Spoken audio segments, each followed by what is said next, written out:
ಯುವ ಯೋಧನು ಕಾವಲಿನಿಂದ ತಪ್ಪಿಸಿಕೊಳ್ಳಲಿಲ್ಲ. ಅವನು ಕರ್ಣನ ಕುದುರೆಗಳು ಮತ್ತು ರಥಧಾರಿಗಳನ್ನು ಕ್ಷಿಪ್ರ ದಕ್ಷತೆಯಿಂದ ಹೊಡೆದನು. ಇದರಿಂದಾಗಿ ಯೋಧನು ಸ್ವತಃ ದುರ್ಬಲನಾದನು. ಯುದ್ಧವು ಉಲ್ಬಣಗೊಳ್ಳುತ್ತಿದ್ದಂತೆ ಹಸ್ತಿನಾಪುರಗಳ ಯೋಧರು ಅಭಿಮನ್ಯುವಿನ ಪಟ್ಟುಬಿಡದ ದಾಳಿಯ ಮೊದಲು ಒಂದೊಂದಾಗಿ ಸೋತರು. ಕೋಸಲದ ದೊರೆ ಬೃಹದ್ವಾಲನು ತನ್ನ ರಥದ ಮೇಲೆ ಮುಂದಕ್ಕೆ ಓಡಿದನು. ಆದರೆ ಅಭಿಮನ್ಯು ಅವನನ್ನು ಬಲವಾದ ಬಾಣದಿಂದ ಚುಚ್ಚಿದನು. ರಾಜನು ನೆಲಕ್ಕೆ ಬೀಳುವಂತೆ ಮಾಡಿದನು. ತಮ್ಮ ನಾಯಕನ ಪತನದ ದೃಶ್ಯವು 10,000 ರಾಜರನ್ನು ಭಯಭೀತರಾಗಿ ಓಡಿ ಹೋರುವಂತೆ ಮಾಡಿತು. ಅವರು ಮೈದಾನವನ್ನು ತೊರೆದಾಗ ಅವರ ರಕ್ಷಾಕವಚಗಳು ಚದುರಿದವು. ಧೃತರಾಷ್ಟ್ರನು ತನ್ನ ಮುಂದೆ ನಡೆದ ಹತ್ಯಾಕಾಂಡವನ್ನು ನೋಡಿದಾಗ ಅವನ ಮುಖವು ಮೊಸುಕಾಯಿತು. ಅವನ ಯೋಧರು ಒಮ್ಮೆ ತುಂಬಾ ಹೆಮ್ಮೆ ಮತ್ತು ಆತ್ಮವಿಶ್ವಾಸದಿಂದ ಈಗ ಅಭಿಮನ್ಯುವಿನ ಪಾದಗಳ ಬಳಿ ಸೋತಿದ್ದಾರೆ. ಧೃತರಾಷ್ಟ್ರನು ಆಘಾತದಿಂದ ಅವನ ಕಡೆಗೆ ತಿರುಗಿದಾಗ ಸಂಜಯನ ಧ್ವನಿಯು ಕಡಿಮೆಯಾಯಿತು. ಸುಭದ್ರನ ಮಗನು ತನ್ನ ವಂಶಕ್ಕೆ ಯೋಗ್ಯನಾದ ನಾಯಕನೆಂದು ತನ್ನನ್ನು ತಾನು ಸಾಬೀತುಪಡಿಸಿಕೊಂಡಿದ್ದಾನೆ ಎಂದು ಸಂಜಯನು ಮೃದುವಾಗಿ ಹೇಳಿದನು. ಮತ್ತು ರಾಜನು ಯುದ್ಧಭೂಮಿಯತ್ತ ನೋಡುತ್ತಿರುವಾಗ ಯುದ್ಧದ ಉಬ್ಬರವಿಳಿತವು ಬದಲಾಯಿಸಲಾಗದಂತೆ ಬದಲಾಗಿದೆ ಎಂದು ಅವನಿಗೆ ತಿಳಿದಿತ್ತು. ಅಭಿಮನ್ಯುವಿನ ಶೌರ್ಯವನ್ನು ಶೀಘ್ರದಲ್ಲೇ ಮರೆಯಲಾಗುವುದಿಲ್ಲ. ಪರ್ಗುನಿಯ ಮಗ ಕರ್ಣನು ಅರ್ಜುನನ ಮಗ ಅಭಿಮನ್ಯುವಿನೊಂದಿಗೆ ಹೋರಾಡುತ್ತಿದ್ದಂತೆ ಸೂರ್ಯನು ಯುದ್ಧಭೂಮಿಯಲ್ಲಿ ಮುಳುಗಿದನು. ಯುವ ಯೋಧನು ಈಗಾಗಲೇ ಕರ್ಣನನ್ನು ಮುಳ್ಳಿನ ಬಾಣ ಮತ್ತು ಇನ್ನೂ 50 ದಂಡೆಗಳಿಂದ ಚುಚ್ಚಿದನು. ಅವನನ್ನು ಮತ್ತಷ್ಟು ಕೋಪಗೊಳಿಸಿದನು. ಕರ್ಣನು ಅಭಿಮನ್ಯುಗೆ ಸಮಾನ ಸಂಖ್ಯೆಯ ಬಾಣಗಳಿಂದ ಚುಚ್ಚುವ ಮೂಲಕ ಪ್ರತೀಕಾರ ತೀರಿಸಿಕೊಂಡನು. ಆದರೆ ಅವರ ಆಶ್ಚರ್ಯಕ್ಕೆ ಯುವಕನು ರಕ್ತದಿಂದ ಆವೃತನಾಗಿದ್ದನು. ಕರ್ಣನ ಮೇಲೆ ತನ್ನ ಕೋಪವನ್ನು ಬೀರಿದ ಅಭಿಮನ್ಯುವಿನ ಕೋಪವು ಸ್ಪಷ್ಟವಾಗಿತ್ತು. ಇದರಿಂದಾಗಿ ಅವನು ರಕ್ತದಿಂದ ಸ್ನಾನ ಮಾಡಿದನು.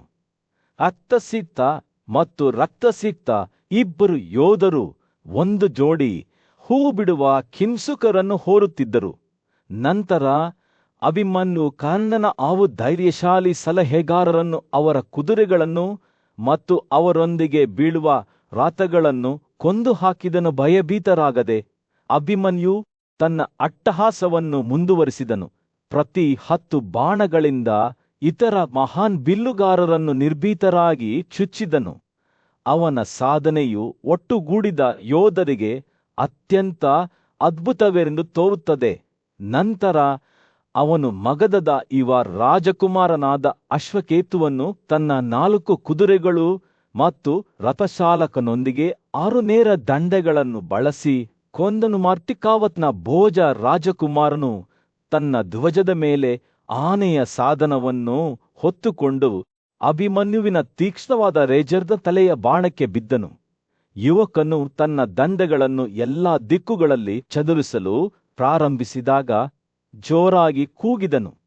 ದುಶ್ಯಾಸನನ ಮಗ ಏತನ್ಮಧ್ಯೆ ಅಭಿಮನ್ಯುವಿನ 4 ಕುದುರೆಗಳನ್ನು 4 ಬಾಣಗಳಿಂದ ಮತ್ತು ಅವನ ರಥವನ್ನು 1 ಬಾಣದಿಂದ ಚುಚ್ಚಿದನು. ಅಭಿಮನ್ಯುವಿನ ತಂದೆ ಅರ್ಜುನನು ದುಶ್ಯಾಸನನ ಮಗನನ್ನು 10 ದೋಣಿಗಳಿಂದ ಚುಚ್ಚಿದನು ಮತ್ತು ದೊಡ್ಡ ಧ್ವನಿಯಲ್ಲಿ ಅವನನ್ನು ಉದ್ದೇಶಿಸಿ, ನಿನ್ನ ಸಹೇಡಿಗಳಂತೆ ಓಡಿ ಹೋಗಿದ್ದಾನೆ, ಹೇಗೆ ಹೋರಾಡಬೇಕೆಂದು ನಿನಗೆ ತಿಳಿದಿದೆ. ಆದರೆ ಇಂದು ನೀನು ಜೀವದಿಂದ ಪಾರಾಗುವುದಿಲ್ಲ ಎಂದು ಹೇಳಿದನು. ಅಭಿಮನ್ಯು ತನ್ನ ವೈರಿಯ ಮೇಲೆ ಉದ್ದನೆಯ ಬಾಣವನ್ನು ಹಾರಿಸಿದನು. ಆದರೆ ದ್ರೋಣನ ಮಗ ಅದನ್ನು 3 ದೋಣಿಗಳಿಂದ ಕತ್ತರಿಸಿದನು. ಯುದ್ಧವು ಉಲ್ಬಣಗೊಳ್ಳುತ್ತಿದ್ದಂತೆ ಅರ್ಜುನನ ಮಗನು 9 ಸುಸಜ್ಜಿತ ಬಾಣಗಳೊಂದಿಗೆ ಸಾಲಿಯನ ಎದೆಯೊಳಗೆ ಚುಚ್ಚಿದನು. ಆ ಸಾಧನೆಯು ಅದನ್ನು ನೋಡಿದ ಎಲ್ಲರಿಗೂ ಅತ್ಯಂತ ಅದ್ಭುತವೆಂದು ತೋರುತ್ತದೆ.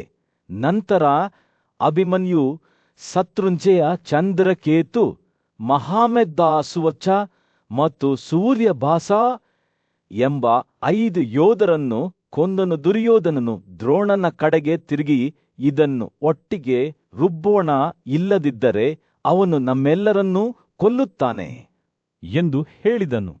ವಿಕರ್ತನನ ಮಗನಾದ ಕರ್ಣನು ಕೂಡ ದ್ರೋಣನ ಸಲಹೆಯನ್ನು ಕೇಳಿ, ಅಭಿಮನ್ಯು ನಮ್ಮೆಲ್ಲರನ್ನೂ ರುಬ್ಬುತ್ತಾನೆ, ನಾವು ಅವನನ್ನು ಯಾವ ವಿಧಾನದಿಂದ ಕೊಲ್ಲಬಹುದು ಎಂಬುದನ್ನು ನಮಗೆ ತಿಳಿಸಿ ಎಂದು ಹೇಳಿದನು. ದ್ರೋಣನು ಜಾಗರೂಕತೆಯಿಂದ ಅಭಿಮನ್ಯುವನ್ನು ಗಮನಿಸಿದನು ಮತ್ತು ಹೇಳಿದನು, ಅರ್ಜುನನ ಈ ಮಗ ಮನುಷ್ಯರ ನಡುವೆ ಈ ಸಿಂಹದ ಕೈಗಳ ಚುರುಕುತನ ಮತ್ತು ವೇಗದ ಚಲನೆಯನ್ನು ನೋಡಿ, ಅವನ ಕಾರಿನ ಹಾದಿಯಲ್ಲಿ ವೃತ್ತಕ್ಕೆ ಎಳೆಯಲಾದ ಅವನ ಬಿಲ್ಲು ಮಾತ್ರ ಕಾಣಿಸುತ್ತದೆ. ಎಷ್ಟು ಬೇಗ! ಸೂರ್ಯನು ಯುದ್ಧ ಭೂಮಿಯಲ್ಲಿ ಬೀಸಿದನು, ಅವ್ಯವಸ್ಥೆಯ ಮೇಲೆ ಚಿನ್ನದ ಹೊಳಪನ್ನು ಬೀರಿದನು. ಸುಭದ್ರರ್ ಮತ್ತು ಅರ್ಜುನನ ಮಗ ಅಭಿಮನ್ಯುವಿನ ಕಥೆಯನ್ನು ವಿವರಿಸುವಾಗ ಸಂಜಯನ ಧ್ವನಿಯು ಗಾಳಿಯಲ್ಲಿ ಪ್ರತಿಧ್ವನಿಸಿತು. ವಿಷ್ಣುವಿನ ಸಹೋದರಿಯ ಆ ಸಂತೋಷ ಅವನು ಪ್ರಾರಂಭಿಸಿದನು. ಯುದ್ಧದ ಮೈದಾನದಲ್ಲಿ ಅತ್ಯಂತ ಸುಂದರವಾಗಿ ಕಾಣುತ್ತಿದ್ದ ಅಭಿಮನ್ಯು ಸ್ವತಃ ವಿಷ್ಣುವಿನ ಶಸ್ತ್ರಾಸ್ತ್ರಗಳಿಂದ ಅಲಂಕರಿಸಲ್ಪಟ್ಟ ಆತ ಅತ್ಯತನ 2ನೇ ಜನಾರ್ದನನಂತೆ ಹೊಳೆಯುತ್ತಿದ್ದನು. ಸಂಜೆ ಮಾತನಾಡುತ್ತಿದ್ದಂತೆಯೇ ಆ ದೃಶ್ಯವು ನಮ್ಮ ಮುಂದೆ ತೆರೆದುಕೊಂಡಿತು. ಗಾಳಿಯಲ್ಲಿ ಬೀಸುತ್ತಿದ್ದ ಅವನ ಬೀಗಗಳು ಎತ್ತರವಾಗಿ ನಿಂತ ಅಭಿಮನ್ಯು, ಅವನ ಅತ್ಯುನ್ನತ ಆಯುಧವು ಅವನ ಕೈಗಳಲ್ಲಿ ಮೇಲೇರಿತು. ಅವನನ್ನು ನೋಡುತ್ತಿದ್ದ ರಾಜರು ಮತ್ತು ಅವನ ಕೈಗಳಲ್ಲಿರುವ ಚಕ್ರವು ಆತಂಕದಿಂದ ತುಂಬಿತು. ಅದನ್ನು 100 ತುಂಡುಗಳಾಗಿ ಕತ್ತರಿಸಿತು. ವಿಚಲಿತರಾಗದೆ ಅಭಿಮನ್ಯು ಬಲವಾದ ಗದೆಯನ್ನು ಎತ್ತಿಕೊಂಡನು. ಅವನ ಕಣ್ಣುಗಳು ದೃಢ ನಿಶ್ಚಯದಿಂದ ಹೊಳೆಯುತ್ತಿದ್ದವು. ತನ್ನ ಬಿಲ್ಲು ಮತ್ತು ಕಾರಿನಿಂದ ವಂಚಿತರಾದ ಮತ್ತು ತನ್ನ ವೈರಿಗಳಿಂದ ತನ್ನ ಚಕ್ರವನ್ನು ಸಹ ಕಸಿದುಕೊಂಡ ಅಭಿಮನ್ಯು ಅಶ್ವತ್ಥಾಮನ್ ವಿರುದ್ಧ ಧಾರಿಸಿದನು. ಹೊತ್ತಿ ಉರಿಯುತ್ತಿರುವ ಗುಡುಗು ಇದ್ದಂತೆ ಕಾಣುತ್ತಿದ್ದ ಗದೆಯನ್ನು ನೋಡುತ್ತಾ ಅಶ್ವತ್ಥಾಮನ್ ತನ್ನ ಕಾರಿನಿಂದ ವೇಗವಾಗಿ ಇಳಿದನು ಮತ್ತು ಅಭಿಮನ್ಯುವಿನ ಮಾರಣಾಂತಿಕ ಹೊಡೆತವನ್ನು ತಪ್ಪಿಸಲು 3 ಉದ್ದ ಜಿಗಿತಗಳನ್ನು ಮಾಡಿದನು. ಅಭಿಮನ್ಯು ಅಶ್ವತ್ಥಾಮನ ಕುದುರೆಗಳನ್ನು ಮತ್ತು 2 ಪಾರ್ಷಣಿ ರಥಗಳನ್ನು ಸುಲಭವಾಗಿ ಹೊಡೆದನು. ಪರಾಕ್ರಮಶಾಲಿ ಯೋಧನು ಬಾಣಗಳಿಂದ ಸುತ್ತಲೂ ಚುಚ್ಚಿದನು. ಇದು ಮುಳ್ಳು ಹಂದಿಯಂತೆ ಕಾಣುತ್ತದೆ. ಅವನ ದೇಹವು ಯುದ್ಧದ ಉಗ್ರತೆಗೆ ಸಾಕ್ಷಿಯಾಗಿದೆ. ನಂತರ ಅವನು ಸುವಾಳನ ಮಗ ಕಾಳಿಕಿಯನನ್ನು ನೆಲಕ್ಕೆ ತಳ್ಳಿದನು ಮತ್ತು 70 ಗಾಂಧಾರ ಅನುಯಾಯಿಗಳನ್ನು ಕೊಂದನು. ಅಭಿಮನ್ಯು ತನ್ನ ಅಟ್ಟಹಾಸವನ್ನು ಮುಂದುವರೆಸಿದಾಗ ಬ್ರಹ್ಮಪವಸತಿಯ ಜನಾಂಗದ 10 ಯೋಧರು ಅವನ ಮುಂದೆ ಬಿದ್ದರು. 10 ದೊಡ್ಡ ಆನೆಗಳು ಅವನನ್ನು ಹಿಂಬಾಲಿಸಿದವು. ಅವನ ಮಾರ್ಗವು ಅವನನ್ನು ದುಃಶಾಸನನ ಮಗನ ಕಾರಿನ ಕಡೆಗೆ ಕರೆದೊಯ್ಯಿತು. ಅಲ್ಲಿ ಅವನು ದುಃಶಾಸನನ ಕಾರು ಮತ್ತು ಕುದುರೆಗಳನ್ನು ಜಜ್ಜಿದನು ಮತ್ತು ಅವುಗಳನ್ನು ನೆಲಕ್ಕೆ ತಳ್ಳಿದನು. ದುಃಶಾಸನನ ಅಶೇಯ ಮಗನು ತನ್ನ ಗದೆಯನ್ನು ಎತ್ತಿಕೊಂಡು ಅಭಿಮನ್ಯುವಿನ ಬಳಿಗೆ ಧಾವಿಸಿ, ನಿರೀಕ್ಷಿಸಿ ಎಂದು ಹೇಳಿದ 2 ಸೋದರ ಸಂಬಂಧಿಗಳು ಎದ್ದು ನಿಂತು ಪರಸ್ಪರರ ಮರಣವನ್ನು ಸಾಧಿಸಲು ಬಯಸಿ ಪರಸ್ಪರ ಹೊಡೆಯಲು ಪ್ರಾರಂಭಿಸಿದರು. ಪ್ರತಿಯೊಬ್ಬರೂ ಗದೆಯಿಂದ ಹೊಡೆದರು ಮತ್ತು 2 ಇಂಧನ ಗೌರವಾರ್ಥವಾಗಿ ನಿರ್ಮಿಸಲಾದ 2 ಬುಡಮೇಲುಗಳಂತೆ ಭೂಮಿಯ ಮೇಲೆ ಬಿದ್ದರು. ದುಃಶಾಸನನ ಮಗನು ಮೊದಲು ಎದ್ದು ತನ್ನ ತಲೆಯ ಕಿರೀಟದ ಮೇಲೆ ಗದೆಯಿಂದ ಅಭಿಮನ್ಯುವನ್ನು ಹೊಡೆದನು. ಆ ಹೊಡೆತದ ಹಿಂಸೆ ಮತ್ತು ತಾನು ಅನುಭವಿಸಿದ್ದ ಆಯಾಸದಿಂದ ದಿಗ್ಭ್ರಮೆಗೊಂಡ ಅಭಿಮನ್ಯು ತನ್ನ ಇಂದ್ರಿಯಗಳಿಂದ ವಂಚಿತರಾಗಿ ಭೂಮಿಯ ಮೇಲೆ ಬಿದ್ದನು. ಹೀಗೆ ಸರೋವರದಲ್ಲಿ ಕಮಲದ ಕಾಂಡಗಳನ್ನು ರುಬ್ಬುವ ಆನೆಯಂತೆ ಇಡೀ ಸೈನ್ಯವನ್ನು ನೆಲಕ್ಕೆ ಉರುಳಿಸಿದವನು ಕೊಲ್ಲಲ್ಪಟ್ಟನು. ಅಭಿಮನ್ಯು ಮೈದಾನದಲ್ಲಿ ಸತ್ತಾಗ ವೀರ ಯೋಧನು ಬೇಟೆಗಾರರಿಂದ ಕೊಲ್ಲಲ್ಪಟ್ಟ ಕಾಡು ಆನೆಯಂತೆ ಕಾಣುತ್ತಿದ್ದನು. ನಂತರ ಬಿದ್ದ ನಾಯಕನು ನಿನ್ನ ಪಡೆಗಳಿಂದ ಸುತ್ತುವರಿದಿದ್ದನು. ಸೂರ್ಯನು ಯುದ್ಧಭೂಮಿಯಲ್ಲಿ ಮುಳುಗಲು ಪ್ರಾರಂಭಿಸಿದಾಗ ಸಂಜಯ್ ಅವರ ಮಾತುಗಳು ನಡೆದ ಹತ್ಯಾಕಾಂಡದ ಸ್ಪಷ್ಟ ಚಿತ್ರಣವನ್ನು ಚಿತ್ರಿಸಿದವು. ನಾವು ಸಂಜೆ ನಮ್ಮ ಶಿಬಿರಕ್ಕೆ ಮರಳಿದೆವು, ಅವರು ಹೇಳಿದರು. ಅವರ ಧ್ವನಿಯು ಭಾವೋದ್ರೇಕದಿಂದ ಭಾರವಾಗಿತ್ತು. ನಮ್ಮ ದೇಹಗಳು ರಕ್ತದಿಂದ ಆವೃತವಾಗಿದ್ದವು ಮತ್ತು ನಾವು ಇನ್ನೂ ಶತ್ರುವಿನ ಬಾಣಗಳಿಂದ ತತ್ತರಿಸುತ್ತಿದ್ದೆವು. ಸಂಜಯ್ ಅವರ ದುಃಖದ ಕಥೆಯನ್ನು ವಿವರಿಸುವಾಗ ರಾಜನು ಶ್ರದ್ಧೆಯಿಂದ ಆಲಿಸಿದನು. ಅವರು ಯುದ್ಧಭೂಮಿಯ ಮೂಲಕ ಹಿಂತಿರುಗುವಾಗ ಆಕಾಶವು ಕಮಲದ ಹೂವಿನ ನವಿಲಾದ ದಳಗಳಂತೆ ಗಾಢವಾದ ಕಡುಗೆಂಪು ಬಣ್ಣಕ್ಕೆ ತಿರುಗಿತು. ಸೂರ್ಯನು ಪಶ್ಚಿಮದ ಬೆಟ್ಟಗಳಲ್ಲಿ ಮುಳುಗಿ ಕೆಳಗಿರುವ ಹತ್ಯಾಕಾಂಡದ ಮೇಲೆ ಚಿನ್ನದ ಹೊಳಪನ್ನು ಬೀರಿದನು. ಅದು ಭೂಮಿಯೇ ನಾಶವಾದಂತೆ ಇತ್ತು. ಸಂಜಯ್ ಹೇಳಿದರು. ಅವನ ಧ್ವನಿಯು ಪಿಸುಗುಟ್ಟುವಿಕೆಯ ಮೇಲೆ ಯುದ್ಧದ ಮೈದಾನವು ಅಸಂಖ್ಯಾತ ಆನೆಗಳ ಚಲನರಹಿತ ದೇಹಗಳಿಂದ ತುಂಬಿತ್ತು. ಅವುಗಳ ಬೃಹತ್ ರೂಪಗಳು ಗುಡುಗು ಸಿಡಿಲಿನಿಂದ ಛಿದ್ರಗೊಂಡ ಬೆಟ್ಟಗಳಂತೆ ಬಿದ್ದಿದ್ದವು. ಸಾವಿನ ದುರ್ವಾಸನೆಯಿಂದ ಗಾಳಿ ದಟ್ಟವಾಗಿತ್ತು ಮತ್ತು ದೂರದಲ್ಲಿ ನರಿಗಳು ಕೂಗುವ ಶಬ್ದವು ಅಸಮಾಧಾನದ ಭಾವವನ್ನು ಹೆಚ್ಚಿಸಿತು. ಭೂಮಿಯು ಸ್ವತಃ ಜೀವಹಾನಿಯನ್ನು ದುಃಖಿಸುತ್ತಿರುವಂತೆ ತೋರುತ್ತಿತ್ತು. ಅದರ ಮೇಲ್ಮೈ ರಥಗಳ ಭಗ್ನಾವಶೇಷದಿಂದ ಮತ್ತು ಅವುಗಳ ಸವಾರರ ದೇಹಗಳಿಂದ ಗಾಯಗೊಂಡಿದ್ದ ರಾತ್ರಿ ಬೀಳಲು ಪ್ರಾರಂಭಿಸಿದಾಗ ಯುದ್ಧಭೂಮಿಯ ಮೂಲಕ ಒಂದು ಭಯಾನಕ ನದಿಯು ಹರಿಯುತ್ತಿತ್ತು. ಅದರ ನೀರು ಬಿದ್ದವರ ರಕ್ತದಿಂದ ಕಂದು ಬಣ್ಣದ್ದಾಗಿತ್ತು. ಅದರ ದಡದಲ್ಲಿ ರಥಗಳು ಛಿದ್ರವಾಗಿದ್ದವು. ಅವುಗಳ ಮರದ ಚೌಕಟ್ಟುಗಳು ಚೂರು ಚೂರಾಗಿ ಒಡೆದಿದ್ದವು. ಆನೆಗಳು ಬಂಡೆಗಳಂತೆ ನಿಂತಿದ್ದವು. ಅವುಗಳ ಬೃಹತ್ ದೇಹಗಳು ನಿರ್ಜೀವವಾಗಿದ್ದವು. ಆದರೆ ಮಾನವ ತಲೆಗಳು ನದಿಯ ತಳದಲ್ಲಿ ಸಾಲು ಹಾಕಿದ ಸಣ್ಣ ಕಲ್ಲುಗಳನ್ನು ರೂಪಿಸಿದವು. ಕಸಗುಡಿಸುವವರು ಸತ್ತವರ ಮೇಲೆ ಭೋಜನ ಮಾಡುವ ಶಬ್ದಗಳಿಂದ ಗಾಳಿ ತುಂಬಿತ್ತು. ನಾಯಿಗಳು, ನರಿಗಳು ಮತ್ತು ಮಾಂಸಾಹಾರಿ ಪಕ್ಷಿಗಳು ಕೊಲ್ಲಲ್ಪಟ್ಟವರ ಮಾಂಸವನ್ನು ನುಂಗಲು ಒಟ್ಟುಗೂಡಿದವು. ರಾಕ್ಷಸರು ಮತ್ತು ಪಿಶಾಚಗಳು ಸೇರಿಕೊಂಡವು. ಅವರ ವಿಕರ್ಷಣವು ಅವರ ಅಪವಿತ್ರ ಹಸಿವಿಗೆ ಸಾಕ್ಷಿಯಾಗಿದೆ. ಅವರು ದೇಹಗಳನ್ನು ಹರಿದು ಹಾಕುವಾಗ ಅವರು ನಕ್ಕರು ಮತ್ತು ಹಾಡಿದರು. ಅವರ ಧ್ವನಿಗಳು ಗಾಳಿಯನ್ನು ಹೊತ್ತೊಯ್ಯುತ್ತಿದ್ದವು. ಸಂಜೆ ಮಾತನಾಡುತ್ತಿರುವಾಗ ಅವನ ಮಾತುಗಳು ಸಾವಿನ ಉತ್ಸವದ ಚಿತ್ರಗಳನ್ನು ರೂಪಿಸಿದವು. ಅಲ್ಲಿ ವಿಶ್ವದ ಮೂಲೆ ಮೂಲೆಗಳಿಂದ ಜೀವಿಗಳು ಬಿದ್ದವರನ್ನು ತಿನ್ನಲು ಒಟ್ಟುಗೂಡಿದವು. ಈ ಮೈದಾನದಲ್ಲಿ ಹೋರಾಡಿದ ಮತ್ತು ಮರಣಿಸಿದ ಯೋಧರು ಈಗ ಎದ್ದು ನಿಂತರು. ಅವರ ದೇಹಗಳು ಹತ್ಯಾಕಾಂಡದ ಮೂಲಕ ಹಿಂತಿರುಗುವಾಗ ಭಯಾನಕ ವಾಲ್ದತ್ತಿನಲ್ಲಿ ನೃತ್ಯ ಮಾಡುತ್ತಿರುವ ತದನಂತರ ಅವ್ಯವಸ್ಥೆಯ ನಡುವೆ ಸಂಜಯನ ಧ್ವನಿಯು ಕುಸಿಯಿತು. ನಾವು ಅಭಿಮನ್ಯುವನ್ನು ನೋಡಿದ್ದೇವೆ. ಅವನು ಹೇಳಿದ ಅವನ ಮಾತುಗಳು ಪಿಸುಗುಟ್ಟಿದವು. ಅವನು ಮೈದಾನದಲ್ಲಿ ಮಲಗಿದ್ದನು. ಅವನ ಆಭರಣಗಳು ಸ್ಥಳಾಂತರಗೊಂಡವು ಮತ್ತು ಬಿದ್ದವು. ಅವನ ದೇಹವು ಯಜ್ಞದ ಬೆಂಕಿಯಂತೆ ಹೊಳೆಯಿತು. ಇನ್ನೂ ಜೀವದಿಂದ ಬೆಚ್ಚಗಿತ್ತು. ಸಂಜಯನು ತನ್ನ ಕಥೆಯನ್ನು ಮುಗಿಸಿದಾಗ ರಾಜನು ಮೌನವಾಗಿ ಕೇಳಿದನು. ಅವರ ನಷ್ಟದ ಭಾರವು ಅವನ ಹೃದಯದಲ್ಲಿ ಆಳವಾಗಿ ಮುಳುಗಿತು. ಸೂರ್ಯನು ದಿಗಂತದ ಕೆಳಗೆ ಮುಳುಗಿ ಯುದ್ಧಭೂಮಿಯ ಮೇಲೆ ಚಿನ್ನದ ಹೊಳಪನ್ನು ಬೀರಿದನು. ತಮ್ಮ ರಕ್ಷಾಕವಚವನ್ನು ಧರಿಸಿದ್ದ ಪಾಂಡವ ಯೋಧರು ರಾಜ ಯುಧಿಷ್ಠಿರನ ಸುತ್ತ ಕುಳಿತಿದ್ದರು. ಅವರ ಕಣ್ಣುಗಳು ದುಃಖದಿಂದ ನೆಲದ ಮೇಲೆ ನಿಂತವು.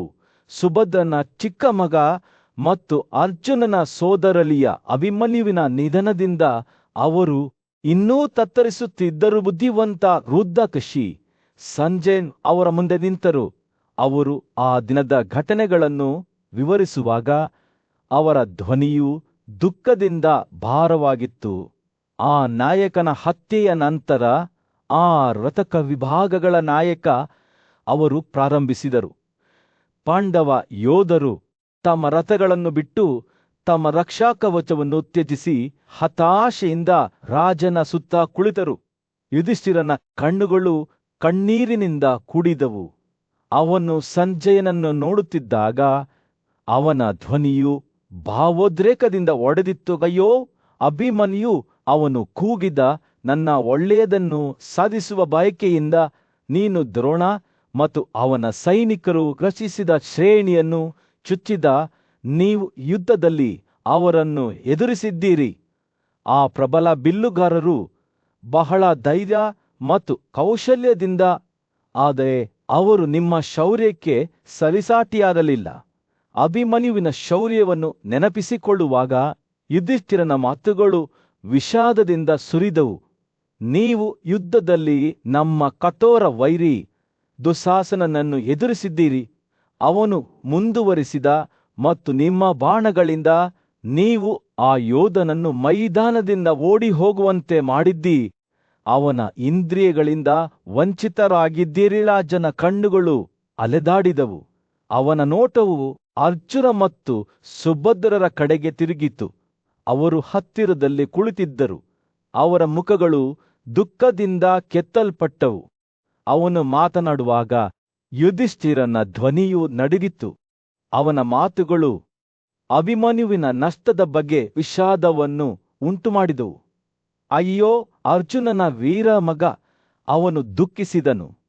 ದ್ರೋಣನ ಸೈನ್ಯದ ವಿಶಾಲ ಸಮುದ್ರವನ್ನು ದಾಟಿ ದುಶ್ಯಾಸನನ ಮಗನನ್ನು ಎದುರಿಸಿದ ನಂತರ ಅಂತಿಮವಾಗಿ ಯಾಮನ ವಾಸಸ್ಥಾನದಲ್ಲಿ ಅತಿಥಿಯಾಗಬೇಕಾಯಿತು. ಸಂಜಯನ ಧ್ವನಿಯು ಆ ಮೌನದಲ್ಲಿ ಪ್ರತಿಧ್ವನಿಸಿತು. ಅವನ ಮಾತುಗಳು ದುಃಖದ ಭಾವಚಿತ್ರವನ್ನು ನೇಯ್ದವು.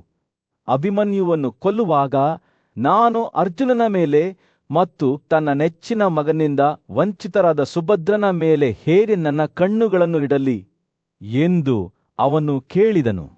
ರಾಜನ ದುಃಖವು ಅವನ ಹೃದಯದಲ್ಲಿ ಎಲ್ಲ ದುಃಖವನ್ನು ಸುರಿಯುವಂತೆ ಮುಂದುವರೆಯಿತು. ಯುಧಿಷ್ಠಿರನು ಮಾತನಾಡುವಾಗ ಅವನ ಮಾತುಗಳು ಸ್ವಯಂನಿಂದೆ ಮತ್ತು ಅಪರಾಧದ ಮಿಶ್ರಣವಾಗಿ ಮಾರ್ಪಟ್ಟವು. ಒಳ್ಳೆಯದನ್ನು ಸಾಧಿಸುವ ಬಯಕೆಯಿಂದ ಮತ್ತು ವಿಜಯದ ನಿರೀಕ್ಷೆಯಲ್ಲಿ ನಾನು ಸುಭದ್ರ, ಕೇಶವ ಮತ್ತು ಅರ್ಜುನರಿಗೆ ಈ ದೊಡ್ಡ ಕೆಟ್ಟದ್ದನ್ನು ಮಾಡಿದ್ದೇನೆ ಎಂದು ಅವನು ಹೇಳಿದನು. ಅಭಿಮನ್ಯುವಿನ ಸಾವಿಗೆ ಕಾರಣವಾದ ಘಟನೆಗಳನ್ನು ನೆನಪಿಸಿಕೊಳ್ಳುವಾಗ ಅವನ ಕಣ್ಣುಗಳು ನೆಲಕ್ಕೆ ಬಿದ್ದವು. ರಾಜನ ಮಾತುಗಳು ಸ್ವಯಂ ಟೀಕೆಯಿಂದ ಕೂಡಿದವು. ದುರಾಸೆಯುಳ್ಳವನು ತನ್ನ ತಪ್ಪುಗಳನ್ನು ಎಂದಿಗೂ ನೋಡುವುದಿಲ್ಲ. ಅವನು ಹೇಳಿದನು, ದುರಾಸೆಯು ಮೂರ್ಖತನದಿಂದ ಹುಟ್ಟುತ್ತದೆ. ಜೇನು ಸಂಗ್ರಹಿಸುವವರು ನೋಡುತ್ತಾರೆ. ಒಂದು ದುಃಖದ ದೃಶ್ಯದ ನಡುವೆ ಕುಂತಿಯ ಮಗ ಮತ್ತು ಹಸ್ತಿನಾಪುರದ ನ್ಯಾಯಯುತ ರಾಜ ಯುಧಿಷ್ಠಿರನು ತನ್ನ ಸಹೋದರನ ಮಗನಾದ ಅಭಿಮನ್ಯುವಿನ ನಿಧನದ ಬಗ್ಗೆ ದುಃಖಿಸುತ್ತಾ ಕುಳಿತಿದ್ದನು. ಧೈರ್ಯಶಾಲಿ ಯುವ ಯೋಧನು ದುರ್ಯೋಧನನ ಪಡೆಗಳಿಂದ ಯುದ್ಧದಲ್ಲಿ ಕೊಲ್ಲಲ್ಪಟ್ಟನು. ಹಲವಾರು ಮಹಾನ್ ಯೋಧರಿಂದ ಸುತ್ತುವರಿದನು. ಕೇವಲ ಮಗುವಾಗಿದ್ದಾಗಲೂ ಅಭಿಮನ್ಯು ಹತಾಶ ವೈಪರೀತ್ಯಗಳ ವಿರುದ್ಧ ಶೌರ್ಯದಿಂದ ಹೋರಾಡಿದ್ದನು ಮತ್ತು ಯುಧಿಷ್ಠಿರನು ದುಃಖದಿಂದ ಮುಳುಗಿ ಹೋದನು. ಅವನು ದುಃಖದಲ್ಲಿ ಕಳೆದು ಕುಳಿತಾಗ ಪ್ರಸಿದ್ಧ ಋಷಿ ಕೃಷ್ಣದ್ವೈಪಾಯನ ವ್ಯಾಸನು ಅವನ ಬಳಿಗೆ ಬಂದನು. ಅವನ ಕಣ್ಣುಗಳಲ್ಲಿ ಸಹಾನುಭೂತಿಯೊಂದಿಗೆ ವ್ಯಾಸನು ದುಃಖಿತನಾದ ರಾಜನಿಗೆ ಸಾಂತ್ವನದ ಮಾತುಗಳನ್ನು ಹೇಳಲು ಪ್ರಾರಂಭಿಸಿದನು. ಓ ಯುಧಿಷ್ಠಿರನೇ, ನೀನು ಎಲ್ಲ ಜ್ಞಾನ ಮತ್ತು ಬುದ್ಧಿವಂತಿಕೆಯ ಒಡೆಯನಾಗಿದ್ದೀಯ ಎಂದು ವ್ಯಾಸನು ನಿಧಾನವಾಗಿ ಹೇಳಿದನು. ನಿನ್ನಂತಹ ವ್ಯಕ್ತಿಯು ವಿಪತ್ತುಗಳಿಂದ ಹೊರಬರುವುದು ಸೂಕ್ತವಲ್ಲ. ವ್ಯಾಸನು ಮುಂದುವರಿಸಿದನು, ಆ ಧೈರ್ಯಶಾಲಿ ಯುವಕ ಅಭಿಮನ್ಯು ಹಲವಾರು ವೈರಿಗಳನ್ನು ಕೊಂದು ಸ್ವರ್ಗಕ್ಕೆ ಏರಿದ್ದಾನೆ. ವಾಸ್ತವವಾಗಿ ಅವನು ಕೇವಲ ಮಗುವಾಗಿದ್ದಾಗ್ಯೂ ಪ್ರೌಢಾವಸ್ಥೆಯಲ್ಲಿದ್ದವನಂತೆ ವರ್ತಿಸಿದನು. ವ್ಯಾಸನ ಮಾತುಗಳು ಯುಧಿಷ್ಠಿರನನ್ನು ಸಾಂತ್ವನ ಮಾಡಲು ಉದ್ದೇಶಿಸಿದ್ದವು. ಆದರೆ ರಾಜನ ದುಃಖವು ಆಳವಾಗಿ ಹರಿಯಿತು. ಯುಧಿಷ್ಠಿರನು ಉತ್ತರಿಸಿದನು, ಅಯ್ಯೋ ಬರೀ ನೆಲದ ಮೇಲೆ ಮಲಗಿದ್ದ ಪ್ರಜ್ಞೆಯಿಲ್ಲದ ತಮ್ಮ ಪಡೆಗಳ ನಡುವೆ ಕೊಲ್ಲಲ್ಪಟ್ಟ ಈ ಭೂಮಿಯ ಪ್ರಭುಗಳು. ಅವರು ದೊಡ್ಡ ಶಕ್ತಿಯನ್ನು ಹೊಂದಿದ್ದರು. ಇತರರು ಮತ್ತೆ ಅದೇ ಗಾಳಿಯ ಪ್ರಚೋದನೆ ಮತ್ತು ಶಕ್ತಿಯಿಂದ ಬಳಲುತ್ತಿದ್ದರು. ಅವರು ಬಿದ್ದ ಯೋಧರ ಶೌರ್ಯದ ಬಗ್ಗೆ ಮತ್ತು ಅವರ ದೊಡ್ಡ ಪರಾಕ್ರಮದ ಹೊರತಾಗಿಯೂ ಅವರು ಹೇಗೆ ಸಾವಿನ ಹಿಡಿತದಿಂದ ತಪ್ಪಿಸಿಕೊಳ್ಳಲು ಸಾಧ್ಯವಾಗಲಿಲ್ಲ ಎಂಬುದನ್ನು ಅವರು ಪ್ರತಿಬಿಂಬಿಸಿದರು. ಯುಧಿಷ್ಠಿರನ ಮಾತುಗಳು ಪ್ರವಾಹದಲ್ಲಿ ಮುಳುಗಿದ ನದಿಯಂತೆ ಹರಿದು ಹೋದವು.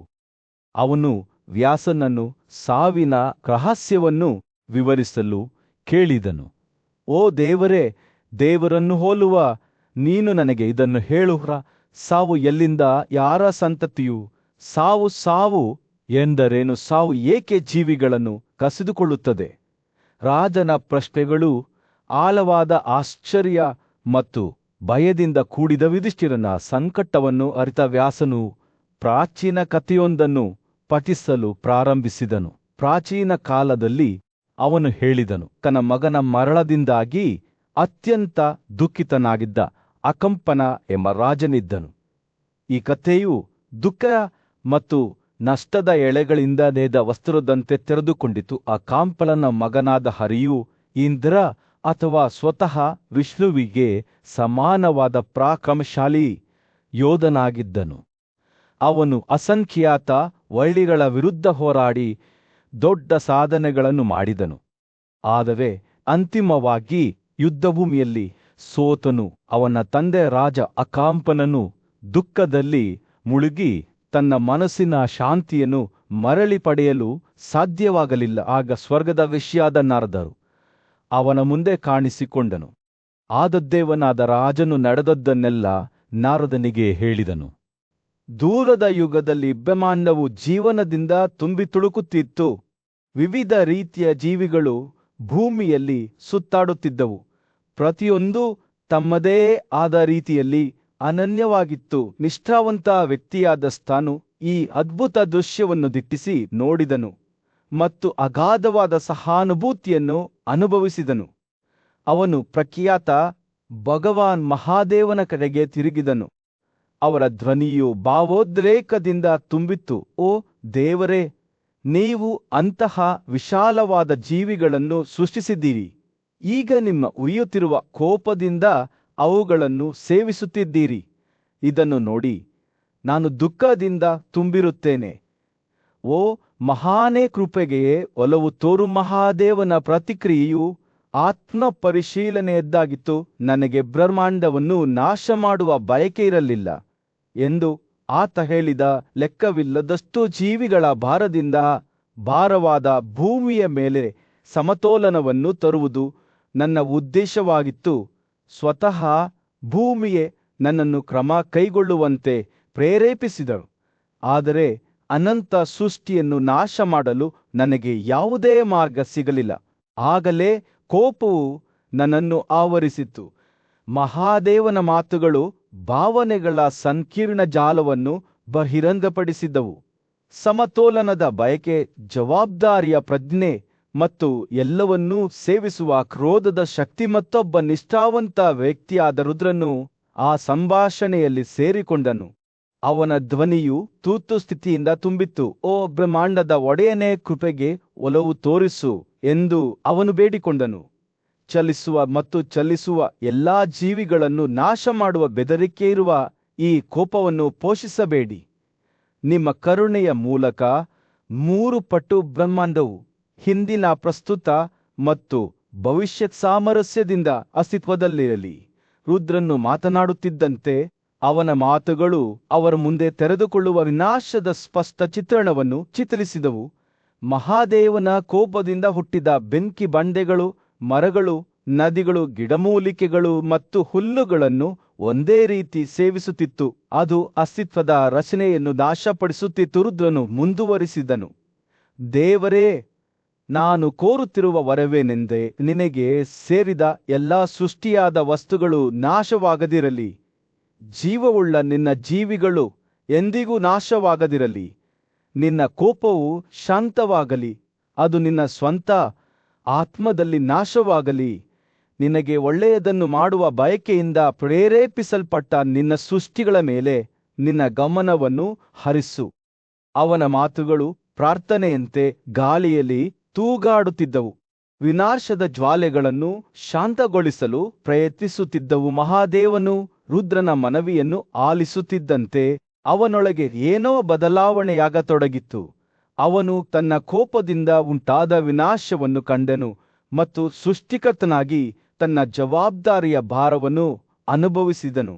ಹೊಸ ಸಹಾನುಭೂತಿಯ ಭಾವನೆಯಿಂದ ಅವನು ಬೆಂಕಿಯನ್ನು ನಂದಿಸಿದನು, ಅದರ ವಿನಾಶಕಾರಿ ಮಾರ್ಗವನ್ನು ಕೊನೆಗೊಳಿಸಿದನು. ಆ ಕ್ಷಣದಲ್ಲಿ ಅವನು ಉತ್ಪಾದನೆ ಮತ್ತು ವಿಮೋಚನೆಯ ಕರ್ತವ್ಯಗಳನ್ನು ಘೋಷಿಸಿದನು. ಎಲ್ಲ ಜೀವಿಗಳ ಯೋಗಕ್ಷೇಮಕ್ಕೆ ಮಾರ್ಗದರ್ಶಿ ತತ್ವಗಳು ಜ್ವಾಲೆಗಳು ಕಡಿಮೆಯಾಗುತ್ತಿದ್ದಂತೆ ಮಹಾದೇವನ ವಿವಿಧ ಇಂದ್ರಿಯಗಳಿಂದ ಒಂದು ಹೊಸ ಜೀವಿಯು ಹೊರಹೊಮ್ಮಿತು. ಅವಳ ನಾಲಿಗೆ, ಮುಖ ಮತ್ತು ಕಣ್ಣುಗಳು ಉರಿಯುವ ಶಕ್ತಿಯಿಂದ ಹೊಳೆಯುತ್ತಿದ್ದವು. ಹೊಳೆಯುವ ಕಿವಿಯೋಲೆಗಳು ಮತ್ತು ಆಭರಣಗಳಿಂದ ಅಲಂಕರಿಸಲ್ಪಟ್ಟ ಅವಳು ದಕ್ಷಿಣ ಭಾಗಕ್ಕೆ ತೆರಳುವ ಮೊದಲು ಬ್ರಹ್ಮಾಂಡದ ಇಬ್ಬರು ಪ್ರಭುಗಳನ್ನು ನೋಡಿ, ಮುಗುಳ್ನಕಳು ಸೃಷ್ಟಿ ಮತ್ತು ವಿನಾಶದ ನಿಯಂತ್ರಕರಾದ ಬಿಳಲರು ದೂರದ ಕ್ಷೇತ್ರದಲ್ಲಿ ಬುದ್ಧಿವಂತ ಮತ್ತು ಪೂಜ್ಯ ಋಷಿಯಾದ ನಾರದನು ಬ್ರಹ್ಮಾಂಡದ ಸೃಷ್ಟಿಕರ್ತನಾದ ಬ್ರಹ್ಮನ ಮುಂದೆ ಇಂತನು ಬ್ರಹ್ಮ ಮತ್ತು ಮರಣದ ನಡುವಿನ ಕಟುವಾದ ಸಂಭಾಷಣೆಗೆ ಸಾಕ್ಷಿಯಾಗಿ ನರಕಾರೆಂಬ ಮಹಿಳೆಯೊಬ್ಬಳು ವ್ಯಕ್ತಿಯಾಗಿದ್ದಳು. ಈ ದೃಶ್ಯವು ನಾರದನ ಸಮ್ಮುಖದಲ್ಲಿ ತೆರೆದುಕೊಂಡಿತು. ಆತ ನಂತರ ಘಟನೆಗಳನ್ನು ವಿವರಿಸುತ್ತಾನೆ. ನಾರಕನು ಕೈಜೋಡಿಸಿ ಮತ್ತು ವಿನಮ್ರವಾಗಿ ವರ್ತಿಸುತ್ತಾ ತನ್ನ ಧ್ವನಿಯಲ್ಲಿ ಆತಂಕದಿಂದ ನಡುಗುತ್ತಿದ್ದ ಬ್ರಹ್ಮನ ಬಳಿಗೆ ಹೋದನು. ಓ ಸೃಷ್ಟಿಯ ಒಡೆಯನೇ, ಅವಳು ಹೇಳಿದಳು, ಒಬ್ಬ ಸ್ತ್ರೀಯಾಗಿ ನಾನು ಇಂತಹ ಕ್ರೂರ ಕೃತ್ಯವನ್ನು ಹೇಗೆ ಮಾಡಬಲ್ಲೆ? ನಾನು ಅನ್ಯಾಯಕ್ಕೆ ತುಂಬಾ ಹೆದರುತ್ತೇನೆ. ನನಗೆ ಪ್ರಿಯವಾದವರಿಗೆ, ಮಕ್ಕಳು, ಸ್ನೇಹಿತರು, ಸಹೋದರರು, ತಂದೆ ಮತ್ತು ಗಂಡಂದಿರಿಗೆ ಹಾನಿ ಮಾಡುವ ಆಲೋಚನೆಯಿಂದ ನನ್ನ ಹೃದಯವು ನೋವುಂಟು ಮಾಡುತ್ತದೆ. ದುಃಖಿತ ಜೀವಿಗಳ ಕಣ್ಣೀರು ನನ್ನ ಕಣ್ಣುಗಳನ್ನು ಭಯದಿಂದ ತುಂಬಿಸುತ್ತವೆ. ನರಕನ ಬೇಡಿಕೆಯಿಂದ ವಿಚಲಿತರಾಗದ ಬ್ರಹ್ಮನು ಯಾವುದೇ ಹಿಂಜರಿಕೆಯಿಲ್ಲದೆ ಅಥವಾ ಪಶ್ಚಾತ್ತಾಪವಿಲ್ಲದೆ ತನ್ನ ಕರ್ತವ್ಯವನ್ನು ನಿರ್ವಹಿಸುವಂತೆ ಮರಣಕ್ಕೆ ಸೂಚಿಸಿದನು. ನೀವು ಜೀವಿಗಳ ನಾಶಕ್ಕಾಗಿ ಉದ್ದೇಶಿಸಿದ್ದೀರಿ ಎಂದು ಹೇಳಿದನು. ಹೊರಟು ಹೋಗಿ ಎಲ್ಲಾ ಜೀವಿಗಳನ್ನು ನಾಶಪಡಿಸಿ ಅದರ ಪರಿಣಾಮಗಳ ಬಗ್ಗೆ ಚಿಂತಿಸಬೇಡಿ.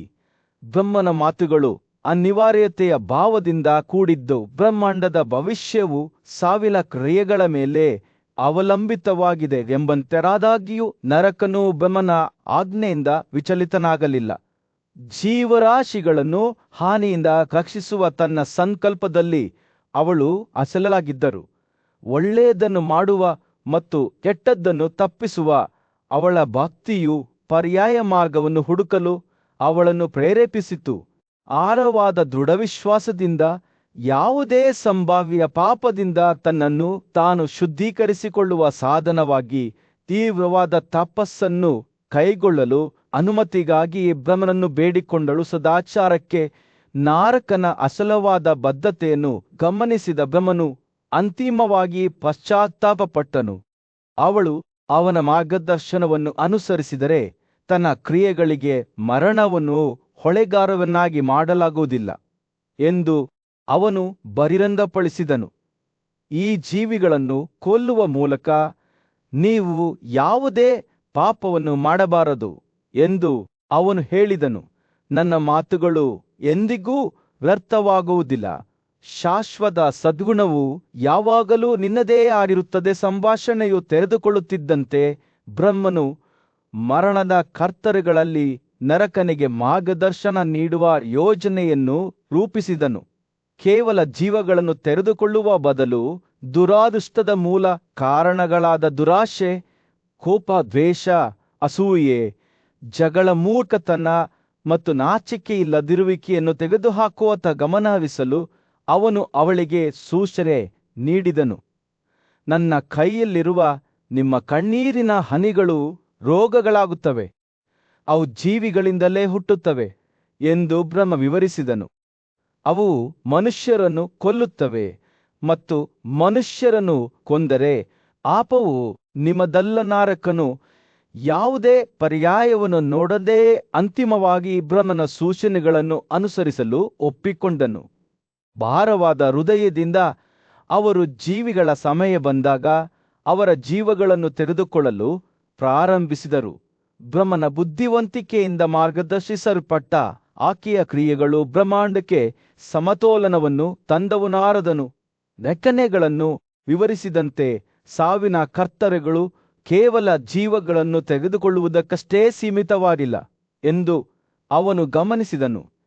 ಆತ್ಮಗಳನ್ನು ಅವರ ಮುಂದಿನ ಗಮ್ಯಸ್ಥಾನದ ಕಡೆಗೆ ಮಾರ್ಗದರ್ಶನ ಮಾಡುವ ಜವಾಬ್ದಾರಿಯೂ ಅವಳಿಗೆ ಇತ್ತು. ಅಲ್ಲಿ ಅವರು ಮರುಜನ್ಮ ಪಡೆಯುತ್ತಾರೆ ಮತ್ತು ಪ್ರಪಂಚದ ನೈಸರ್ಗಿಕ ಕ್ರಮವನ್ನು ಕಾಪಾಡಿಕೊಳ್ಳುತ್ತಾರೆ. ಗಾಳಿ ಅದರೊಂದಿಗೆ ದುಃಖಭರಿತ ಸಂಭಾಷಣೆಯ ನಡುವೆಯೇ ರಾಜ ಯುಧಿಷ್ಠಿರನು ಭಾರವಾದ ಹೃದಯದಿಂದ ಪೂಜ್ಯ ಋಷಿ ವ್ಯಾಸನ ಕಡೆಗೆ ತಿರುಗಿದನು.